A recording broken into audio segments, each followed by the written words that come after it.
Well, they continue to be a recognizable feature on Saskatchewan's landmark, the prairie dog. Interestingly, the Calgary Zoo wants to find out more. Please welcome Tara Stevens, who is a wildlife population ecologist. By the way, you can follow us along at #PrairieDogs. If it's all exclusive in Saskatchewan, we here in Alberta, why should we care? I think because we're all Canadians and we live in a prairie province, and prairie dogs are a prairie icon.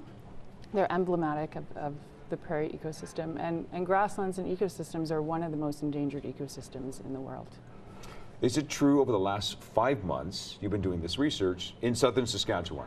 Yeah, so for the last 8 years, we've been studying prairie dogs in Grasslands National Park. Wow. 5 months 5 months within each year, we go out and study them. So it's coming to it. So this is it. After the 5 years, you're finally done? No, or still more to go? Still more to go. Every Okay. year we continue to go out for 5 months to study them. They hibernate, so we study them in the summer when they're up and above ground and rooting around in the prairie.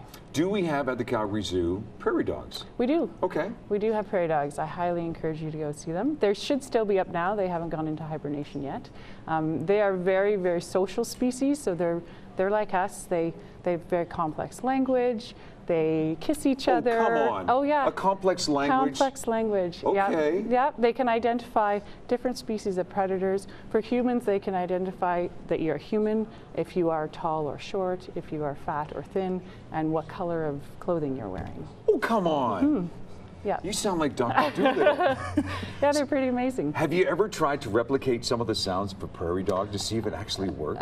No, they're at a frequency that is too hard for us to distinguish. Yes. So they use special equipment to be able to hear the differences in their calls. But you can definitely hear they have different calls. They have Right. this peeping sound. They do what we call a yip. So they actually throw their arms up in the air and their heads back and make this yipping sound. And they also have a sound that sounds like a bit like a turkey, which they so they kind of gobble, gobble, gobble, gobble, gobble. Wow. We think that's when they're angry at us, because they tend to do it after we live trap them, and then we process them to take measurements and put microchip in them so we can identify them, who they are. Yeah, you've actually brought some images along here as well too. So you mentioned the traps. So Yep. so you have these metal cages that you have, a whole series of metal Yep. cages, and here's I don't know, is that you carrying all the no, cages? that's one of our field researchers carrying from this summer. That's the Yep. lucky job of doing that. Yeah. Tasked with doing Yeah.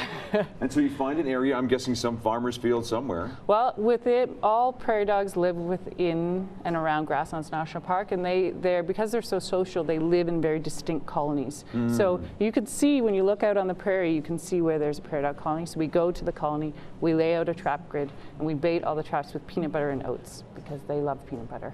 Do we know why they're exclusive to southern Saskatchewan? Well, they live from southern Saskatchewan all the way down into the US? into the U.S. through the Great Plains down into Mexico. But this has always been the very northern tip of their range. So due to climatic conditions, they don't live farther north than southern Saskatchewan. They look like cute little creatures. They're very cute. I mean, they're adorable, but they're very aggressive too. You got to be careful. Well, Have you had encounters? No. I've had Do you wear really big gloves just No, in case? actually, we do. We wear protective equipment, leather gloves and rubber gloves when we're processing them. But they're actually, when you come onto a colony, you'll hear them peeping. They peep to warn each other that there's a predator coming onto the colony. But once we trap them, when you go up to their trap, sometimes they make a very sort of vicious sound as, they're protecting themselves. But once we put them in a canvas bag to process them, they're very quiet. They're very docile. No kidding. Yep. And then when you open the bag to let them out, sometimes they'll kind of open one eye and shut it again and open again. And you give them a few minutes, and then they pop out and run back to their burrow. This is fascinating. When you finish this study, you say it's a 5-year study, you do it in increments of 5 months. Yeah, it's an ongoing long-term study. It is ongoing. So we've done it so far for 8 years. Okay. 5 months a year for 8 years, and we're going to keep going. What's the most recent piece of evidence that you've discovered about prairie dogs that we never knew before? Recently, so in the last couple of years, we discovered sylvatic plague, which is a disease that prairie dogs don't have any immunity to, and is a huge challenge for prairie dog conservation, as well as the conservation of their specialist predator, which is the black-footed ferret. Oh, for heaven's sakes. So when we go to the Calgary Zoo, we will see prairie dogs. Yep. And hopefully there'll be someone like yourself nearby, or at least there'll be some information there Yep. to give us more knowledge about this. Because when we find out about animals from the wild, that can only be a good thing. Yeah, yeah.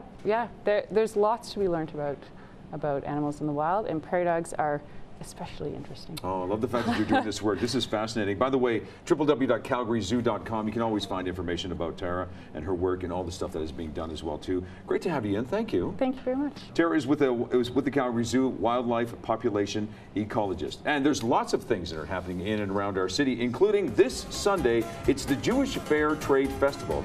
You can experience the world through fair trade and Jewish values at the Jewish Fair Trade Festival. Again, this Sunday from 11 until 5. It's free. You're invited. If you would like more information, go to www.calgaryjcc.com. This is Trending on Shaw. So